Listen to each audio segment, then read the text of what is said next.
श्री जगन्नाथ धाम के महाप्रसाद की कथा। जगन्नाथ धाम का महाप्रसाद कैसे इस संसार में आया, इस संबंध में चैतन्य मंगल में एक कथा है। एक दिन नारद मुनि कैलाश पर्वत पर शिव जी के दर्शन करने पहुँचे और उन्होंने श्री कृष्ण एवं उद्धव जी के बीच की वार्तालाप का वर्णन शिव जी के समक्ष किया। इस प्रसंग में उद्धव जी भगवान श्री हरि के महाप्रसाद की महिमा गान करते हुए कहते हैं, हे भगवान, आपकी महाप्रसादी माला, सुगंधित तेल, वस्त्रों, आभूषणों और आपके उच्छिष्ट भोजन को स्वीकार करने से आपके भक्त आपकी माया शक्ति पर विजय प्राप्त कर लेते हैं। यह सुनकर नारद मुनि कहते हैं, हे कैलाशपति, यह सुनकर मेरे हृदय में भगवान विष्णु का महाप्रसाद चखने की तीव्र इच्छा जागृत हुई है। इस आशा से मैं वैकुंठ गया और पूर्ण भक्तिभाव से माता लक्ष्मी की सेवा करने लगा।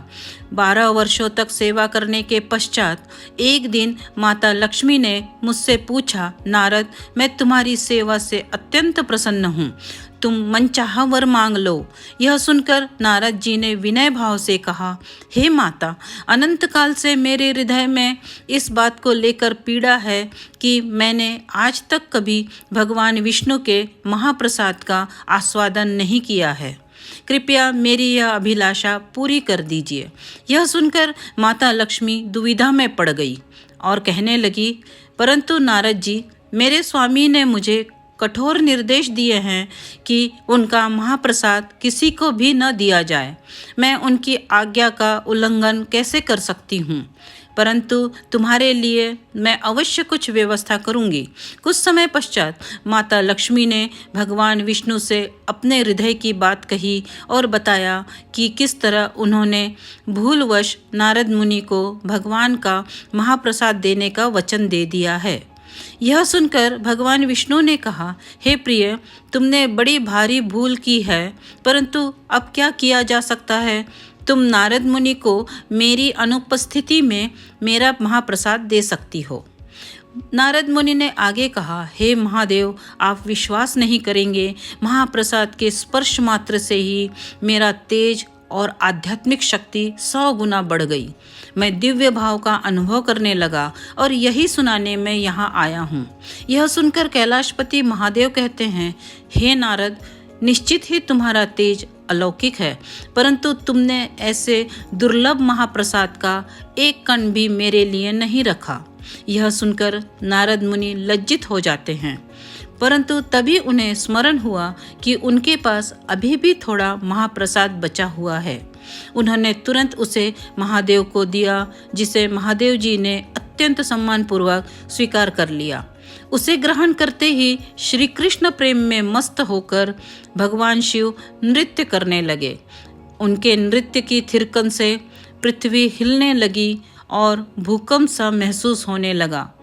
तब भयभीत होकर माता पृथ्वी ने माता पार्वती से महादेव को शांत करने का निवेदन किया। बड़ी मुश्किल से माता पार्वती ने शिव जी को शांत किया और फिर उनसे इस उन्मत्त नृत्य करने का कारण पूछा, तो शिव जी ने इसका कारण बताया।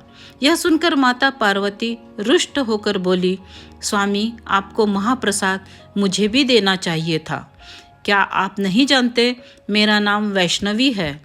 आज मैं प्रतिज्ञा लेती हूँ कि यदि भगवान श्री हरि मुझ पर अपनी करुणा दिखाएंगे तो मैं प्रयास करूंगी कि उनका महाप्रसाद ब्रह्मांड के प्रत्येक व्यक्ति, देवता और यहाँ तक कि सभी प्राणियों को भी प्राप्त होगा।